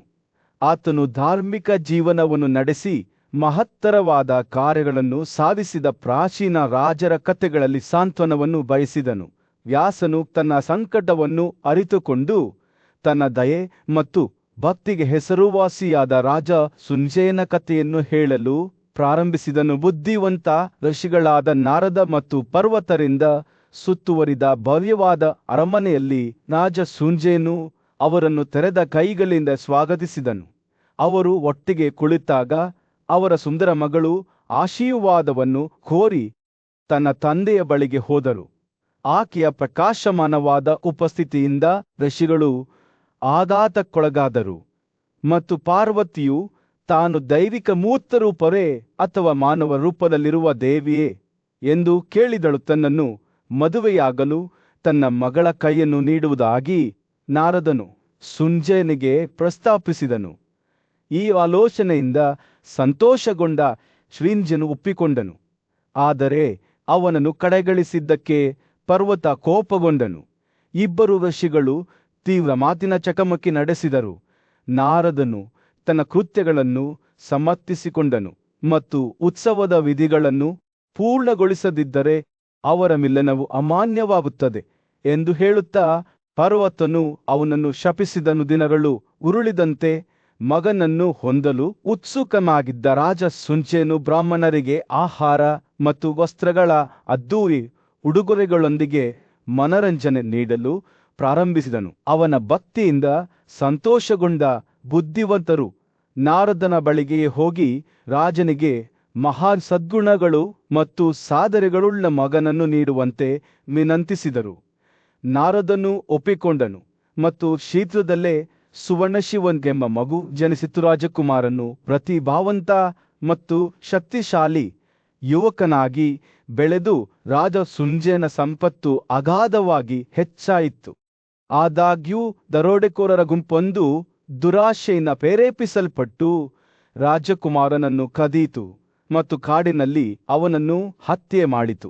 ಅವರು ತಮ್ಮ ಉನ್ಮಾದದಲ್ಲಿ ಪರಸ್ಪರ ಹೊಡೆದಾಗ ಅವರು ನಾಶವಾದರು ಮತ್ತು ಅವರೊಂದಿಗೆ ನಾರದನ ವರದಿಂದ ಸಂಗ್ರಹವಾಗಿದ್ದ ಚಿನ್ನದ ಸಂಪತ್ತು ನಾಶವಾಯಿತು. ತನ್ನ ಮಗನ ದುರಂತದ ಬಗ್ಗೆ ತಿಳಿದ ರಾಜ ಸುಂಜಯನು ದುಃಖದಲ್ಲಿ ಮುಳುಗಿದನು. ತನ್ನ ಮಗನನ್ನು ಕಳೆದುಕೊಂಡ ದುಃಖದಲ್ಲಿ ಅವನ ಪ್ರಪಂಚವು ಅವನ ಸುತ್ತಲೂ ಕುಸಿಯಿತು. ಆಗ ನಾರದನು ಅವನ ಮುಂದೆ ಕಾಣಿಸಿಕೊಂಡನು. ಸಾಂತ್ವನ ಮತ್ತು ಬುದ್ಧಿವಂತಿಕೆಯ ಮಾತುಗಳನ್ನು ಹೇಳಿದನು. ಮರುತೆಯಂತಹ ಮಹಾನ್ ಋಷಿಗಳೂ ಸಹ ತಮ್ಮ ಕ್ರಿಯೆಗಳ ಪರಿಣಾಮಗಳನ್ನು ಎದುರಿಸಬೇಕಾಯಿತು ಎಂದು ಅವನು ಸುಂಜಯನಿಗೆ ನೆನಪಿಸಿದನು. ಅಪಾರ ಸಂಪತ್ತು ಮತ್ತು ದೈವಿಕ ಅನುಗ್ರಹದಿಂದ ಆಶೀರ್ವದಿಸಲ್ಪಟ್ಟಿದ್ದರೂ ಅಂತಿಮವಾಗಿ ತನ್ನ ಸ್ವಂತ ಅಹಂಕಾರದಿಂದಾಗಿ ಅವನ ನಿಧನವನ್ನು ಎದುರಿಸಿದ ರಾಜಮಾರುತನ ಕಥೆಯನ್ನು ನಾರದನು ನೆನಪಿಸಿಕೊಂಡನು. ನಮ್ಮಲ್ಲಿ ಅತ್ಯಂತ ನೀತಿವಂತರೂ ಸಹ ವಿಧಿಯ ಹುಚ್ಚಾಟಿಕೆಗಳಿಗೆ ಬಲಿಯಾಗಬಹುದು ಎಂಬುದನ್ನು ಈ ಋಷಿಯ ಮಾತುಗಳು ಮಾರ್ಮಿಕವಾಗಿ ನೆನಪಿಸಿದ ಯುಧಿಷ್ಠಿರನು ರಾಜನ ಕಥೆಯನ್ನು ಶ್ರದ್ಧೆಯಿಂದ ಆಲಿಸುತ್ತಿದ್ದಂತೆ ಮಾನವ ಸ್ವಭಾವದ ಸಂಕೀರ್ಣತೆಗಳು ಮತ್ತು ಸಂಪತ್ತು ಮತ್ತು ಶಕ್ತಿಯ ಅಸ್ಥಿರತೆಯಿಂದ ಆತ ಪ್ರಭಾವಿತನಾದನು. ರಾಜ ಸುಂಜಯ ಮತ್ತು ಆತನ ಮಗನ ಕಥೆಯು ಎಚ್ಚರಿಕೆಯ ಕಥೆಯಾಗಿ ಕಾರ್ಯನಿರ್ವಹಿಸಿತು. ಸದ್ಗುಣಶೀಲ ಜೀವನವನ್ನು ನಡೆಸುವ ಮಹತ್ವವನ್ನು ಒತ್ತಿ ಹೇಳುತ್ತದೆ ಮತ್ತು ಸದ್ಗುಣಶೀಲ ಜೀವನವನ್ನು ನೆನಪಿನಲ್ಲಿಟ್ಟುಕೊಳ್ಳುತ್ತದೆ. ಪ್ರಾಚೀನ ಭಾರತದ ಸಾಮ್ರಾಜ್ಯದಲ್ಲಿ ಸುಹೋತ್ರ ಎಂಬ ಹೆಸರಿನ ದಂತಕಥೆಯ ರಾಜನು ಸಾಟಿಯಿಲ್ಲದ ಶ್ರೇಷ್ಠತೆಯಿಂದ ಆಳಿದನು. ಅವನ ರಾಜ್ಯವು ಸಮೃದ್ಧಿಯ ಅದ್ಭುತವಾಗಿತ್ತು. ಅಲ್ಲಿ ದೇವರುಗಳು ಅವನ ವೈಭವವನ್ನು ನೋಡಲು ಆಗಾಗ್ಗೆ ಭೇಟಿ ನೀಡುತ್ತಿದ್ದರು. ಗೌರವಾನ್ವಿತ ಋಷಿಯಾದ ನಾರದನು ರಾಜ ಸುಹೋತ್ರನ ಅಸಾಧಾರಣ ಜೀವನದ ಬಗ್ಗೆ ಸಂಜಯನೊಂದಿಗೆ ಮಾತನಾಡುತ್ತಾ, ಈ ಮಹಾನ್ ರಾಜ ಸಂಜಯ ಸಾವಿಗೆ ಬಲಿಯಾದನು, ಆದರೆ ಅವನ ಪಾರಂಪರೆ ಜೀವಂತವಾಗಿದೆ ಎಂದು ಹೇಳಿದನು. ರಾಜ ಸುಹೋತ್ರನು ಇತರರಿಗಿಂತ ಭಿನ್ನವಾಗಿ ವೀರನಾಗಿದ್ದನು, ಯುದ್ಧದಲ್ಲಿ ಅಜೇಯನಾಗಿದ್ದನು ಮತ್ತು ದೇವರುಗಳಿಗೆ ಪ್ರಿಯನಾಗಿದ್ದನು. ಅವನು ತನ್ನ ರಾಜ್ಯವನ್ನು ನ್ಯಾಯಯುತವಾದ ವಿಧಾನಗಳ ಮೂಲಕ ಪಡೆದನು ಮತ್ತು ತನ್ನ ಬುದ್ಧಿವಂತ ಸಲಹೆಗಾರರಾದ ಋತ್ವಿಜರು, ಬ್ರಾಹ್ಮಣರು ಮತ್ತು ದೇಶೀಯ ಪುರೋಹಿತರ ಸಲಹೆಯನ್ನು ಪಡೆದನು. ಈ ವಿದ್ವಾಂಸರು ಸದ್ಗುಣ ಮತ್ತು ಸಂಪತ್ತಿನ ಅನ್ವೇಷಣೆಯಲ್ಲಿ ಅವನಿಗೆ ಮಾರ್ಗದರ್ಶನ ನೀಡಿದರು ಮತ್ತು ರಾಜ ಸುಹೋತ್ರನು ಅವರ ಸಲಹೆಯನ್ನು ಭಕ್ತಿಯಿಂದ ಆಲಿಸಿದನು. ನ್ಯಾಯಯುತ ಆಡಳಿತಗಾರನಾಗಿ ರಾಜ ಸುಹೋತ್ರನು ತನ್ನ ಪ್ರಜೆಗಳನ್ನು ದಯೆ ಮತ್ತು ಔದಾರ್ಯದಿಂದ ರಕ್ಷಿಸಿದನು. ದೇವರುಗಳನ್ನು ಸಮಾಧಾನಪಡಿಸಲು ಅವನು ದೊಡ್ಡ ತ್ಯಾಗಗಳನ್ನು ಮಾಡಿದನು ಮತ್ತು ತನ್ನ ವಿಶ್ವಾಸಾರ್ಹ ಬಾಣಗಳಿಂದ ತನ್ನ ಶತ್ರುಗಳನ್ನು ಸೋಲಿಸಿದನು. ಅವನ ಬುದ್ಧಿವಂತ ನಾಯಕತ್ವದಲ್ಲಿ ಅವನ ರಾಜ್ಯವು ಪ್ರವರ್ಧಮಾನಕ್ಕೆ ಬಂದಿತು. ಮ್ಲೇಚ್ಛಗಳು ಮತ್ತು ಅರಣ್ಯ ಕಳ್ಳರ ಬೆದರಿಕೆಗಳಿಂದ ಆಶ್ರಯವಾಯಿತು. ರಾಜ ಸುಹೋತ್ರನ ಧರ್ಮನಿಷ್ಠೆಯಿಂದ ಸಂತೋಷಗೊಂಡ ಮೋಡಗಳ ದೇವತೆ ತನ್ನ ಸಾಮ್ರಾಜ್ಯದ ಮೇಲೆ ಚಿನ್ನದ ಮಳೆ ಸುರಿಸಿದನು. ನದಿಗಳನ್ನು ದ್ರವ ನಿಧಿಯಿಂದ ತುಂಬಿಸಿದನು ಮತ್ತು ಅವುಗಳನ್ನು ಎಲ್ಲರಿಗೂ ಸುಲಭವಾಗಿ ತಲುಪುವಂತೆ ಮಾಡಿದನು. ಆ ಹಾಲ್ಸಿಯೋನ್ ದಿನಗಳಲ್ಲಿ ರಾಜ್ಯದ ಕೃತಕ ಸರೋವರಗಳು ಆಭರಣಗಳಂತೆ ಹೊಳೆಯುತ್ತಿದ್ದವು. ಪ್ರತಿಯೊಂದು 2 ಮೈಲಿ ಸುತ್ತಳತೆ ಹೊಂದಿತ್ತು. ಕುಬ್ಜರು, ಅಲಿಗೇಟರ್ಗಳು, ಮಕರರು ಮತ್ತು ಆಮೆಗಳ ಸಾವಿರಾರು ಚಿನ್ನದ ಪ್ರತಿಮೆಗಳು ಭೂದೃಶ್ಯವನ್ನು ಅಲಂಕರಿಸಿದ್ದವು. ಇದು ರಾಜ ಸುಹೋತ್ರನ ಮಿತಿಯಿಲ್ಲದ ಸಂಪತ್ತಿಗೆ ಸಾಕ್ಷಿಯಾಗಿದೆ. ಈ ಬೆರಗುಗೊಳಿಸುವ ದೃಶ್ಯದಿಂದ ಸ್ವತಃ ರಾಜನು ಆಶ್ಚರ್ಯಚಕಿತನಾದನು. ತನ್ನ ಆಳ್ವಿಕೆಯಲ್ಲಿ ಸಂಗ್ರಹವಾಗಿದ್ದ ಅಂತ್ಯವಿಲ್ಲದ ಸಂಪತ್ತನ್ನು ನೋಡಿ ಆಶ್ಚರ್ಯಪಟ್ಟನು. ದೇವತೆಗಳ ಆಶೀರ್ವಾದದಿಂದ ಪ್ರೇರಿತವಾದ ರಾಜ ಸುಹೋತ್ರನು ತನ್ನ ಅದೃಷ್ಟವನ್ನು ಬ್ರಾಹ್ಮಣರೊಂದಿಗೆ ಹಂಚಿಕೊಳ್ಳಲು ನಿರ್ಧರಿಸಿದನು. ಕುರುಜಂದನದಲ್ಲಿ ನಡೆಸಲಾದ ಭವ್ಯವಾದ ಯಜ್ಞದ ಸಮಯದಲ್ಲಿ ಅವನು ಆಚರಣೆಯನ್ನು ಪೂರ್ಣಗೊಳಿಸುವ ಮೊದಲು ಈ ಪೂಜ್ಯ ಋಷಿಗಳಿಗೆ ಅನಿಯಮಿತ ಪ್ರಮಾಣದ ಚಿನ್ನವನ್ನು ವಿತರಿಸಿದನು. ತನ್ನ ಆಳ್ವಿಕೆಯ ಉದ್ದಕ್ಕೂ ರಾಜ ಸುಹೋತ್ರನು ಅಸಂಖ್ಯಾತ ಕುದುರೆದ ತ್ಯಾಗಗಳು, ರಾಜಸೂಯರು ಮತ್ತು ಪವಿತ್ರ ಕ್ಷತ್ರಿಯದ ತ್ಯಾಗಗಳನ್ನು ಕೈಗೊಂಡಿದ್ದನು. ಪ್ರತಿ ಬಾರಿಯೂ ಬ್ರಾಹ್ಮಣರಿಗೆ ಉಡುಗೊರೆಗಳನ್ನು ನೀಡುತ್ತಿದ್ದನು. ಭಕ್ತಿಯುಳ್ಳ ರಾಜನಾಗಿ ದೈನಂದಿನ ಆಚರಣೆಗಳನ್ನು ಆಚರಿಸುತ್ತಾ ನಿರ್ದಿಷ್ಟ ಬಳಕೆಗಳನ್ನು ಪೂರೈಸುತ್ತಾ ತನ್ನ ಅಂತಿಮ ಗುರಿಯನ್ನು ತಲುಪಿದನು. ಅವನ ಜೀವನವು ಸದಾಚಾರ ಮತ್ತು ಭಕ್ತಿಯ ಶಕ್ತಿಗೆ ಸಾಕ್ಷಿಯಾಗಿತ್ತು. ರಾಜ ಸುಹೋತ್ರ ಅಂತಿಮವಾಗಿ ನಿಧನರಾದಾಗ ನಾರದನ ಮಾತುಗಳು ಸಂಜಯನ ಹೃದಯದಲ್ಲಿ ಪ್ರತಿಧ್ವನಿಸಿತು. ಸಂಜಯ, ಈ ಮಹಾನ್ ರಾಜನ 4 ಪ್ರಮುಖ ಸದ್ಗುಣಗಳಿಗೆ ಹೊಂದಿಕೆಯಾಗಲು ಅವನು ವಿಫಲವಾಗಿದ್ದರಿಂದ ನೀನು ನಿನ್ನ ಮಗನಿಗೆ ದುಃಖಿಸಬಾರದು. ರಾಜ ಸುಹೋತ್ರನ ಕಥೆಯು ಸದ್ಗುಣ, ದಯೆ ಮತ್ತು ಭಕ್ತಿಯ ಜೀವನದಲ್ಲಿಯೇ ನಿಜವಾದ ಶ್ರೇಷ್ಠತೆ ಅಡಗಿದೆ ಎಂಬುದನ್ನು ನೆನಪಿಸುತ್ತದೆ. ಭಾರತದ ಪ್ರಾಚೀನ ಭೂಮಿಯಲ್ಲಿ ನಾರದರೆಂಬ ಬುದ್ಧಿವಂತ ಋಷಿಯು ರಾಜ ಸಂಜಯನೊಂದಿಗೆ ಒಂದು ಕಥೆಯನ್ನು ಹಂಚಿಕೊಂಡನು. ಪರಾಕ್ರಮಶಾಲಿ ರಾಜ ಪೌರವ ನಾಳದನು ಪ್ರಾರಂಭಿಸಿದನು. ಅವನ ನಿಧನವನ್ನು ಎದುರಿಸಿದನು. ಮುಂದಿನ ಯುಗಗಳವರೆಗೆ ನೆನಪಿನಲ್ಲಿಟ್ಟುಕೊಳ್ಳುವ ಪರಂಪರೆಯನ್ನು ಬಿಟ್ಟು ಹೋದನು. ರಾಜನ ಸಾಹಸಗಳು ದಂತಕಥೆಗಳಾಗಿದ್ದವು ಮತ್ತು ನಾರದನ ಮಾತುಗಳು ಆಲಿಸುವ ರಾಜನ ಕಲ್ಪನೆಯನ್ನು ಹುಟ್ಟುಹಾಕಿದವು. ನಾರದನು ಮಾತನಾಡುವಾಗ ಅವನು ರಾಜ ಪೌರವನ ವೈಭವದ ಸ್ಪಷ್ಟ ಚಿತ್ರಣವನ್ನು ಚಿತ್ರಿಸಿದನು. ಅವನು ನ್ಯಾಯಯುತ ರಾಜನಾಗಿದ್ದನು ಎಂದು ನಾರದನು ಹೇಳಿದನು. ಅವನು 1000 ಪಟ್ಟು 10,000 ಕುದುರೆಗಳನ್ನು ಕೊಟ್ಟನು. ಎಲ್ಲವೂ ಹಿಮದಂತೆ ಬಿಳಿ ಬಣ್ಣದ್ದಾಗಿತ್ತು. ಈ ಭವ್ಯವಾದ ಕುದುರೆಗಳು ಅನೇಕ ರಾಜ್ಯಗಳಿಗೆ ಅಸೂಯೆ ಹುಟ್ಟಿಸಿದವು. ರಾಜನು ಬೃಹತ್ ಕುದುರೆ ಪ್ರತ್ಯಾಗವನ್ನು ಮಾಡಿದನು. ಇದು ದೂರದ ವಿದ್ವಾಂಸರು ಮತ್ತು ವಿಷಯಗಳನ್ನು ಆಕರ್ಷಿಸುವ ಆಚರಣೆಯಾಗಿದೆ.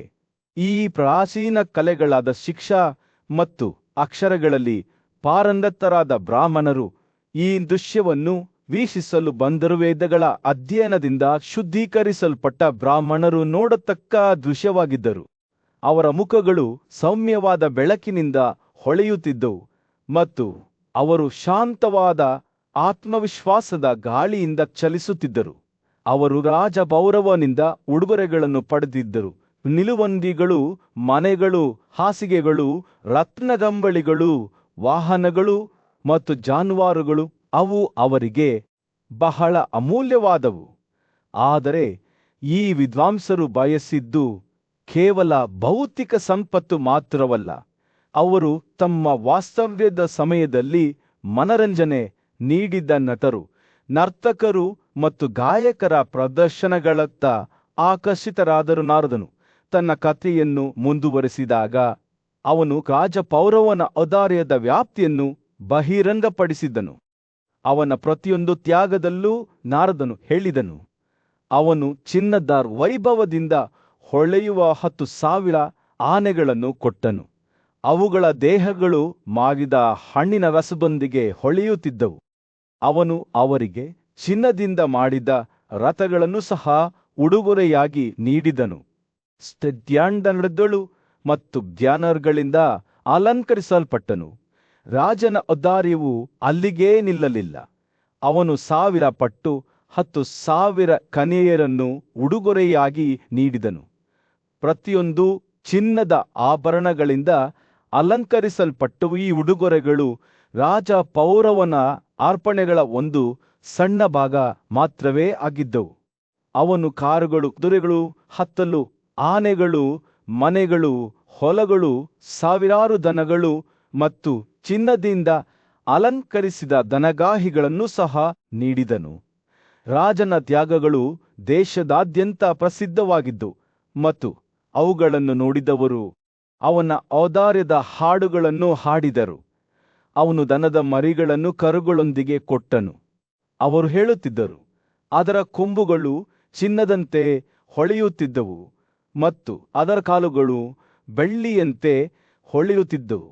ಅವನು ಸ್ತ್ರೀ ಗುಲಾಮರನ್ನು ಮತ್ತು ಪುರುಷ ಗುಲಾಮರನ್ನು, ಕತ್ತೆಗಳನ್ನು, ಒಂಟೆಗಳನ್ನು, ಕುರಿಗಳನ್ನು, ಅಸಂಖ್ಯಾತ ಸಂಖ್ಯೆಯಲ್ಲಿ ಮತ್ತು ವಿವಿಧ ರೀತಿಯ ರತ್ನಗಳನ್ನು ಉಡುಗೊರೆಯಾಗಿ ನೀಡಿದನು. ನಾರದನು ಹೇಳಿದ ಮಾತುಗಳು ಧರ್ಮ, ಕರ್ತವ್ಯ, ಅರ್ಥ, ಸಂಪತ್ತು, ಕಾಮ, ಆನಂದ ಮತ್ತು ಮೋಕ್ಷ ವಿಮೋಚನೆ ಎಂಬ 4 ಪ್ರಮುಖ ಸದ್ಗುಣಗಳಲ್ಲಿ ನಿಜವಾಗಿಯೂ ಪ್ರವೀಣನಾಗಿದ್ದ ಆಚನ ಚಿತ್ರಣವನ್ನು ಚಿತ್ರಿಸಿದವು.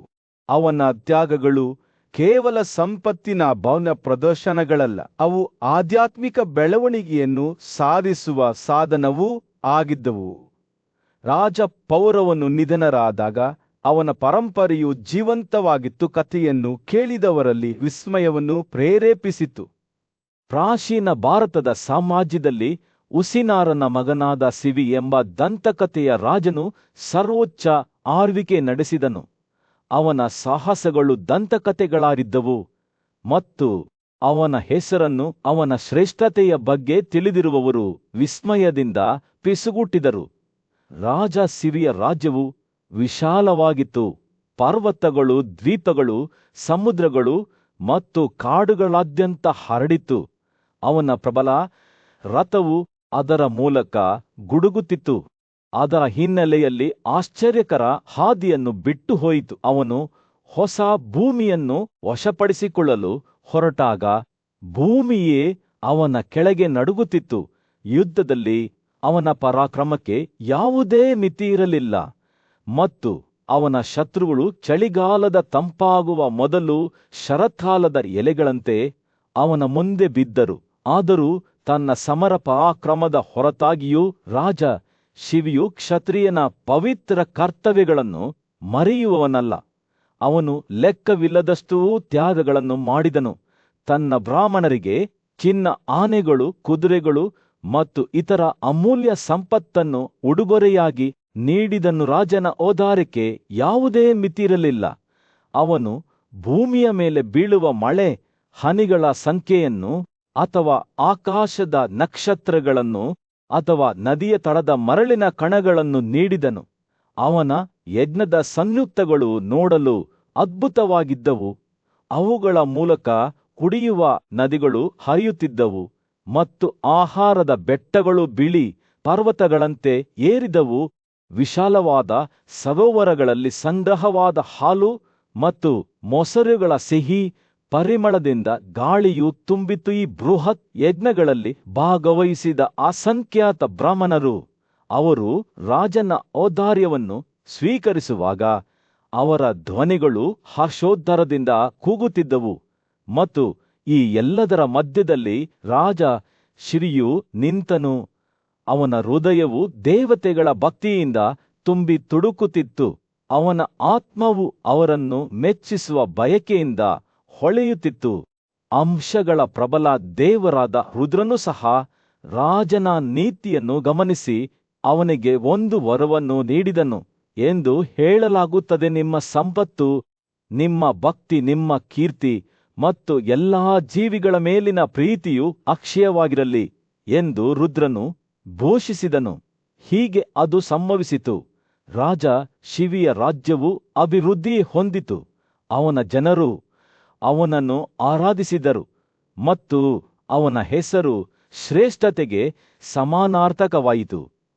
ಆದರೆ ಈ ಮರ್ತ್ಯ ಸುರುಳಿಯಲ್ಲಿರುವ ಎಲ್ಲ ವಿಷಯಗಳಂತೆಯೇ ನಮ್ಮಲ್ಲಿ ಶ್ರೇಷ್ಠರೂ ಸಹ ಅಂತಿಮವಾಗಿ ನಿರ್ಗಮಿಸಬೇಕು. ರಾಜ ಶಿವಿಯು ದೇವರುಗಳ ಸಾಮ್ರಾಜ್ಯಕ್ಕೆ ಹೋದಾಗ ಅವನ ಮಗ ಸಂಜಯನು ದುಃಖದಿಂದ ಹೊರಬಂದನು. ಅವನು ಅಳುತ್ತಾ ಅಳುತ್ತಾ ತನ್ನ ತಂದೆಯನ್ನು ಕೂಗುತ್ತಾ, ಓ ಸ್ವೈತ್ಯವೋ ಸ್ವೈತ್ಯ. ಆದರೆ ನಾರದ ಅವನು ಬುದ್ಧಿವಂತ ಋಷಿ, ಅವನನ್ನು ಸೌಮ್ಯವಾಗಿ ಗದರಿಸಿದನು. ತನ್ನ ಸ್ವಂತ ಮಗನು ತನ್ನ ಪ್ರಸಿದ್ಧ ತಂದೆಯ ಹೆಜ್ಜೆಗುರುತುಗಳನ್ನು ಅನುಸರಿಸಲಿಲ್ಲ ಎಂದು ನೆನಪಿಸಿದನು. ನಿನ್ನ ಮಗನು ಯಾವುದೇ ತ್ಯಾಗ ಮಾಡಲಿಲ್ಲ, ಯಾವುದೇ ತ್ಯಾಗ ಉಡುಗೊರೆಯನ್ನು ಮಾಡಲಿಲ್ಲ. ನಾರದನು ಮೃದುವಾಗಿ ಹೇಳಿದನು, ಅವನು ನಿನ್ನ ಶ್ರೇಷ್ಠತೆಯನ್ನು ಅನುಕರಿಸಲು ಪ್ರಯತ್ನಿಸಲಿಲ್ಲ. ಸಂಜಯ್ ಮಾತುಗಳು ಸಂಜಯನ ಹೃದಯವನ್ನು ಆಳವಾಗಿ ಸೆಳೆದವು ಮತ್ತು ಅವನು ತನ್ನ ಸ್ವಂತ ಮಗನ ನ್ಯೂನತೆಗಳ ಸತ್ಯವನ್ನು ಎದುರಿಸಬೇಕಾಯಿತು. ಆದರೂ ಅವನು ತನ್ನ ಸಾವಿನ ಬಗ್ಗೆ ದುಃಖಿಸುತ್ತಿದ್ದರೂ ಸಹ ಅಯೋಧ್ಯೆಯ ಹಸಿರು ಭೂಮಿಯಲ್ಲಿ ರಾಜ ದಶರಥನ ಮಗನಾದ ರಾಮ ಎಂಬ ಹೆಸರಿನ ಪ್ರಬಲ ರಾಜನು ಸಾಟಿಯಿಲ್ಲದ ವೈಭವದಿಂದ ಆಳಿದನೆಂದು ಹೇಳಲಾಗುತ್ತದೆ. ತನ್ನ ಚುಚ್ಚುವ ಒಳನೋಟಕ್ಕೆ ಹೆಸರುವಾಸಿಯಾದ ಋಷಿಯಾದ ನಾರದನು ರಾಮನ ಸಹೋದರ ಲಕ್ಷ್ಮಣನ ಬಳಿಗೆ ಹೋಗಿ ಶಾಶ್ವತವಾಗಿ ಪ್ರತಿಧ್ವನಿಸುವ ಪದಗಳನ್ನು ಹೇಳಿದನು. ಅಸಲ ಶಕ್ತಿಯ ಮೂರ್ತರೂಪವಾದ ರಾಮನು ಅವನ ನಿಧನವನ್ನು ಎದುರಿಸಿದ್ದಾನೆ. ಈ ಸುದ್ದಿ ರಾಜ್ಯದಾದ್ಯಂತ ಆಘಾತದ ಅಲೆಗಳನ್ನು ಕಳುಹಿಸಿತು. ಆದರೆ ಶೀಘ್ರದಲ್ಲೇ ರಾಮನು ದೇವರುಗಳಿಗೆ ಯೋಗ್ಯವಾದ ಜೀವನವನ್ನು ನಡೆಸಿದ್ದನೆಂದು ಬಹಿರಂಗವಾಯಿತು. ಕಥೆಯು ತೆರೆದುಕೊಳ್ಳುತ್ತಿದ್ದಂತೆ ಯುದ್ಧದಲ್ಲಿ ರಾಮನ ಪರಾಕ್ರಮವು ಅವನ ಸಹಾನುಭೂತಿಯೊಂದಿಗೆ ಮಾತ್ರ ಹೊಂದಿಕೆಯಾಗುತ್ತದೆಂಬುದು ಸ್ಪಷ್ಟವಾಯಿತು. 14 ವರ್ಷಗಳ ಕಾಲ ಅವನು ತನ್ನ ಪತಿ ಸೀತಾ ಮತ್ತು ತನ್ನ ಸಹೋದರ ಲಕ್ಷ್ಮಣನೊಂದಿಗೆ ಕಾಡಿನಲ್ಲಿ ವಾಸಿಸುತ್ತಿದ್ದನು. ತಪಸ್ವಿಗಳನ್ನು ಕ್ರೂರ ರಾಕ್ಷಸರಿಂದ ರಕ್ಷಿಸಿದನು. ಈ ಸಮಯದಲ್ಲಿ ಪ್ರಬಲ ರಾಕ್ಷಸನಾದ ರಾವಣನು ರಾಮನನ್ನು ವಂಚಿಸಿದನು ಮತ್ತು ಸೀತೆಯನ್ನು ಅಪಹರಿಸಿದನು. ಇದು ಇತಿಹಾಸದ ಹಾದಿಯನ್ನು ಬದಲಾಯಿಸುವ ಘಟನೆಗಳ ಸರಣಿಯನ್ನು ಹುಟ್ಟುಹಾಕಿತು. ರಾಮನು 14,000 ರಾಕ್ಷಸರನ್ನು ಕೊಂದುಬಿಟ್ಟಾಗ ಯುದ್ಧದಿಂದ ಹಾನಿಗೊಳಗಾದ ಜನಸ್ಥಾನದ ಭೂದೃಶ್ಯವು ರಾಮನ ಅಸಲವಾದ ಕೋಪಕ್ಕೆ ಸಾಕ್ಷಿಯಾಯಿತು. ಅವನ ಕೋಪವನ್ನು ಹಿಂದಿನ ಯುಗದಲ್ಲಿ ಅಸುರ ಅಂಧಕನನ್ನು ಸೋಲಿಸಿದ ಶಿವನಿಗೆ ಹೋಲಿಸಲಾಗಿದೆ. ಪುಲಸ್ತ್ಯದ ವಂಶಸ್ಥನಾದ ರಾವಣನು ಅಂತಿಮವಾಗಿ ಸೋಲಿಸಲ್ಪಟ್ಟನು ಮತ್ತು ಅವರ ಸಂಬಂಧಿಕರು ಮತ್ತು ಅನುಯಾಯಿಗಳು ರಾಮನ ಕೈಯಲ್ಲಿ ಅವರ ಮರಣವನ್ನು ಎದುರಿಸಿದರು. ಜನರು ರಾಮನ ವಿಜಯದಲ್ಲಿ ಸಂತೋಷಪಟ್ಟರು ಮತ್ತು ದೇವರುಗಳೇ ಅವನ ಅಸಾಧಾರಣ ಸದ್ಗುಣಗಳನ್ನು ಗಮನಿಸಿದರು. ಋಷಿಗಳು ಎಂದು ಕರೆಯಲ್ಪಡುವ ಆಕಾಶ ಋಷಿಗಳು ರಾಮನನ್ನು ಸ್ತುತಿಸುತ್ತಾ ಸ್ತೋತ್ರಗಳನ್ನು ಹಾಡಿದರು. ಅವನನ್ನು ನೀತಿಯ ಪ್ರತಿರೂಪವೆಂದು ಹೊಗಳಿದರು. ರಾಮನ ರಾಜ್ಯವು ಪ್ರವರ್ಧಮಾನಕ್ಕೆ ಬರುತ್ತಿದ್ದಂತೆ ಅವನು ಜಾಗೃತಿಯ ಆಚರಣೆಯನ್ನು ಒಳಗೊಂಡಂತೆ ಭವ್ಯವಾದ ತ್ಯಾಗಗಳನ್ನು ಮಾಡಿದನು.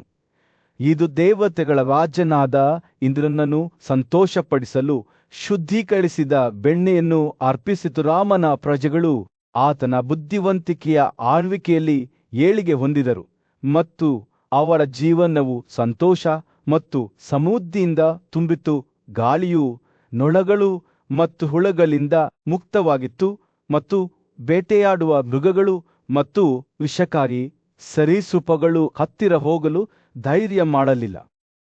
ಆತನ ಜನರು ದೀರ್ಘಾವಧಿಯ ಜೀವನವನ್ನು ನಡೆಸಿದರು, ತಲಾ 1000 ಮಕ್ಕಳನ್ನು ಪಡೆದರು ಮತ್ತು ಅವರ ಯೌವನವು 1000 ವರ್ಷಗಳ ಕಾಲ ಉತ್ಸಾಹಭರಿತವಾಗಿತ್ತು. ಯುಗಗಳು ಕಳೆದಂತೆ ರಾಮನ ರಾಜ್ಯವು ಭೂಮಿಯ ಮೇಲಿನ ಸ್ವರ್ಗವಾಯಿತು.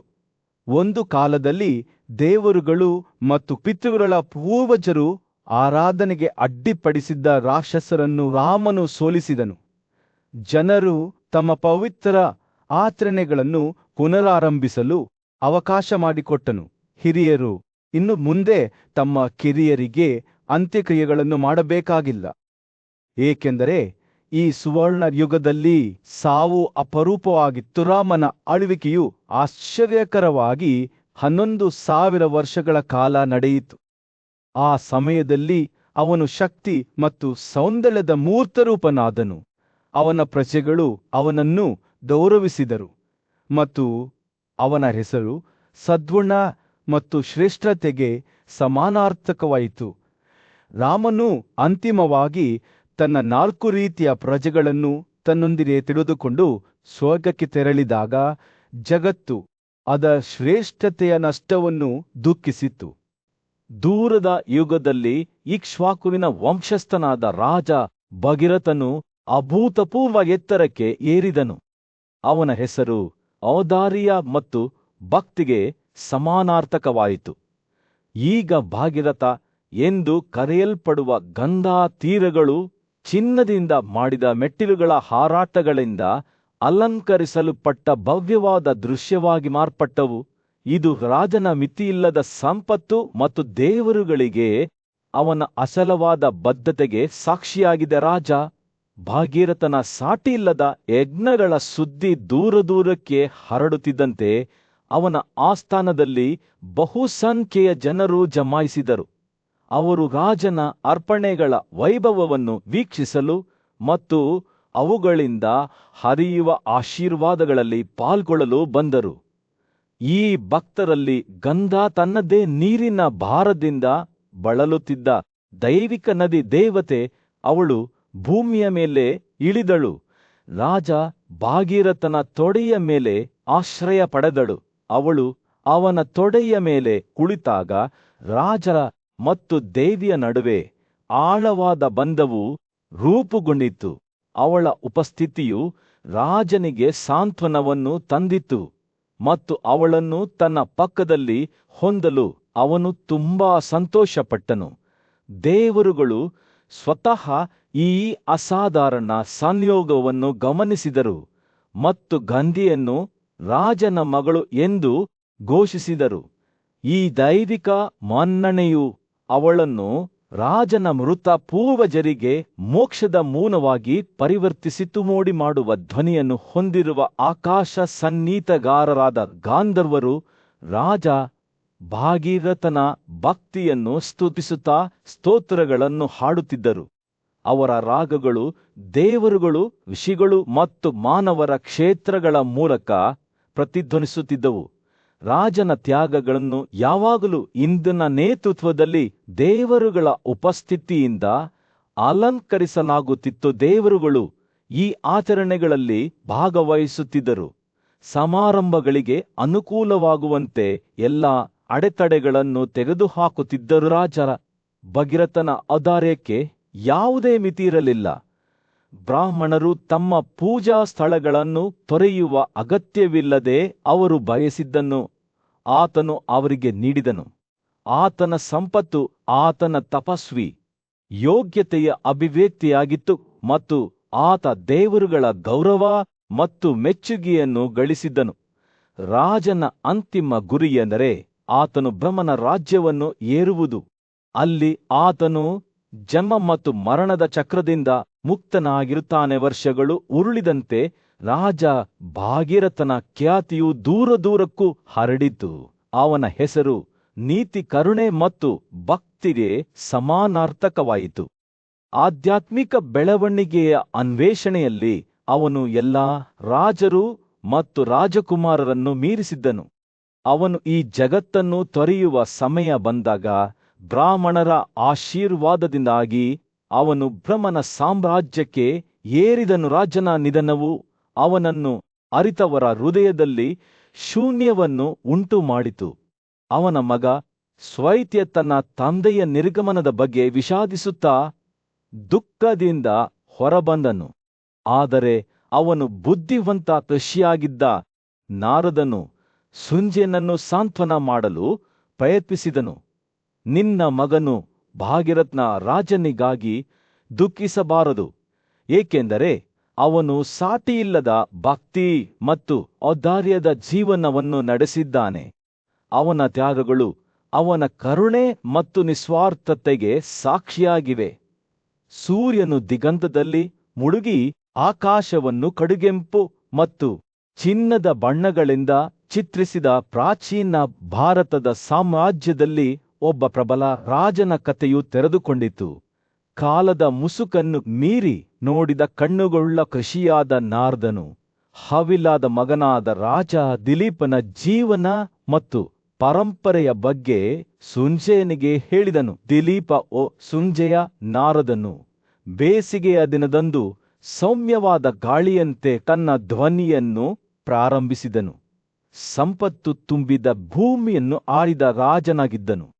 ಅವನ ಆಳ್ವಿಕೆಯು ಭವ್ಯವಾದ ತ್ಯಾಗಗಳಿಂದ ಗುರುತಿಸಲ್ಪಟ್ಟಿತ್ತು. ಅಲ್ಲಿ ಸತ್ಯದ ಜ್ಞಾನದಲ್ಲಿ ನಿಹಿತವಾದ ಬ್ರಾಹ್ಮಣರು ಆಚರಣೆಗಳನ್ನು ಮಾಡಲು ಮತ್ತು ಅವರ ರಾಜ್ಯವನ್ನು ಆಶೀರ್ವದಿಸಲು ಒಟ್ಟುಗೂಡುತ್ತಿದ್ದವು. ದಿಲೀಪನ ಕೀರ್ತಿಯು ದೂರ ದೂರಕ್ಕೆ ಹರಡುತ್ತಿದ್ದಂತೆ ನೆರೆಯ ದೇಶಗಳ ರಾಜರು ಆತನ ವೈಭವವನ್ನು ಪ್ರತ್ಯಕ್ಷವಾಗಿ ವೀಕ್ಷಿಸಲು ಬರುತ್ತಿದ್ದರು. ಆತನ ರಾಜಧಾನಿಗೆ ಹೋಗುವ ರಸ್ತೆಗಳು ಚಿನ್ನದಿಂದ ಸುಸಜ್ಜಿತವಾಗಿದ್ದವು. ಇದು ರಾಜನ ಅಪರಿಮಿತ ಸಂಪತ್ತು ಮತ್ತು ಔದಾರ್ಯಕ್ಕೆ ಸಾಕ್ಷಿಯಾಗಿತ್ತು. ಇಂದ್ರನ ನೇತೃತ್ವದಲ್ಲಿ ದೇವತೆಗಳು ಸಹ ದಿಲೀಪನಿಗೆ ಗೌರವ ಸಲ್ಲಿಸುತ್ತಿದ್ದರು. ಆತನನ್ನು ಬ್ರಹ್ಮಾಂಡವನ್ನು ಆಳಿದ ಶಾಶ್ವತ ನಿಯಮವಾದ ಧರ್ಮದ ಮೂರ್ತರೂಪರೆಂದು ಪರಿಗಣಿಸುತ್ತಿದ್ದರು. ನಾರದನು ಮುಂದುವರಿಸಿದನು.